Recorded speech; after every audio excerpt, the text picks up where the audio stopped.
La palabra en casa, lecturas y reflexión.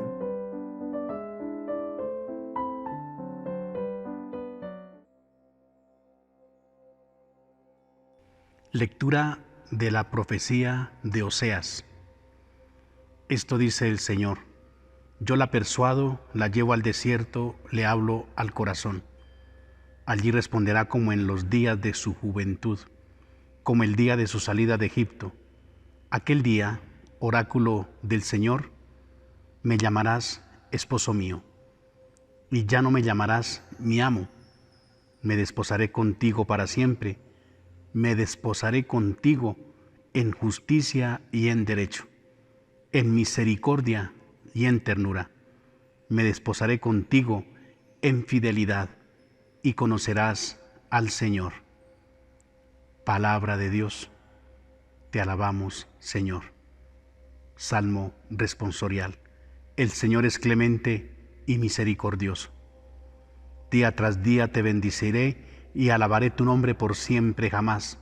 Grande es el Señor, merece toda alabanza, es incalculable su grandeza. El Señor es clemente y misericordioso. Una generación pondera tus obras a la otra y le cuenta tus hazañas. Alaban ellos la gloria de tu majestad, y yo repito tus maravillas. El Señor es clemente y misericordioso. Encarecen ellos tus temibles proezas, y yo narro tus grandes acciones. Difunden la memoria de tu inmensa bondad y aclaman tus victorias. El Señor es clemente y misericordioso. El Señor es clemente y misericordioso, lento a la cólera y rico en piedad. El Señor es bueno con todos, es cariñoso con todas sus criaturas. El Señor es clemente y misericordioso. Lectura del Santo Evangelio según San Mateo. En aquel tiempo, mientras Jesús hablaba, se acercó un jefe de los judíos que se arrodilló ante él y le dijo: mi hija acaba de morir, pero ven tú, impón tu mano sobre ella y vivirá. Jesús se levantó y lo siguió con sus discípulos. Entretanto, una mujer que sufría flujos de sangre desde hacía 12 años se le acercó por detrás y le tocó la orla del manto, pensando que con solo tocarle el manto se curaría. Jesús se volvió y al verla le dijo: ánimo, hija, tu fe te ha salvado. Y en aquel momento quedó curada la mujer. Jesús llegó a casa de aquel jefe y al ver a los flautistas y el alboroto de la gente dijo: retiraos, la niña no está muerta, está dormida. Se reían de él. Cuando echaron a la gente, entró él, cogió la niña de la mano y ella se levantó.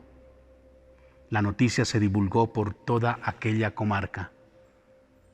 Palabra del Señor. Gloria a ti, Señor Jesús. La palabra de Dios en este día nos invita a dos cosas fundamentales, muy importantes para nuestro tiempo. Y sobre todo, qué bien que nos hace esta invitación en este tiempo tan difícil de pandemia que estamos viviendo.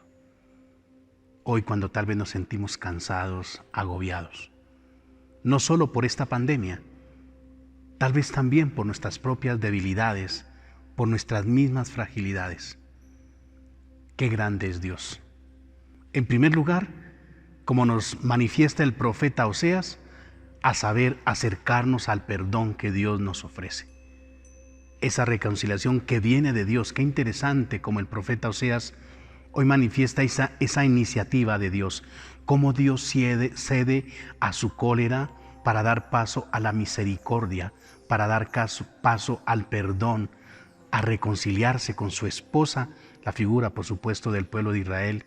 Y hoy, nosotros como iglesia, Dios da paso al perdón. Y como fruto de ese perdón, pues viene la conversión. Es interesante también cómo el profeta coloca el perdón y luego la conversión.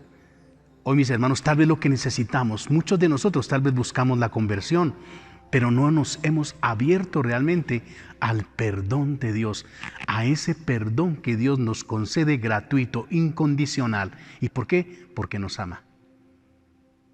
Hoy, mis hermanos, acerquémonos y recibamos ese perdón de Dios. Y en segundo lugar, mis hermanos, en el Evangelio, esa invitación a la fe. En estos dos milagros en que el Señor realiza en el Evangelio de San Mateo, tanto en esta mujer que sufre de estas hemorragias como en la hija de Jairo, se caracterizan ambos por esa fe que tienen. Es la fe lo que los mueve a acercarse y a buscar la ayuda de Jesús. Es ese deseo de encontrarse con Él. Yo estoy seguro que hoy todos nosotros también estamos esperando un milagro de Dios. Estamos buscando de Dios tantas cosas, pero mis hermanos, la palabra hoy nos invita a que tengamos fe. No es lo contrario, no es que Dios me haga un milagro para entonces yo poder tener fe. No, es que tengo fe y busco a Jesús y me abandono a Él y me dejo llevar por ese abrazo misericordioso, por ese perdón también que Él me concede. Y como fruto de esa fe es que Dios va a poder actuar en mi vida. Es la dinámica que hoy nos coloca el Evangelio de San Mateo. Dos cosas entonces. Acojamos el perdón que Dios nos concede para poder cambiar nuestra vida, para poder vivir una conversión, y fortalezcamos nuestra fe en Jesucristo. Acerquémonos con fe a Jesús y vamos a ver cómo Dios va a poder actuar realmente en nuestras vidas. Que María Santísima, nuestra Madre, interceda por todos nosotros, y la bendición de Dios Todopoderoso, Padre, Hijo y Espíritu Santo, descienda sobre ustedes, sobre sus familias. Mañana nos vemos.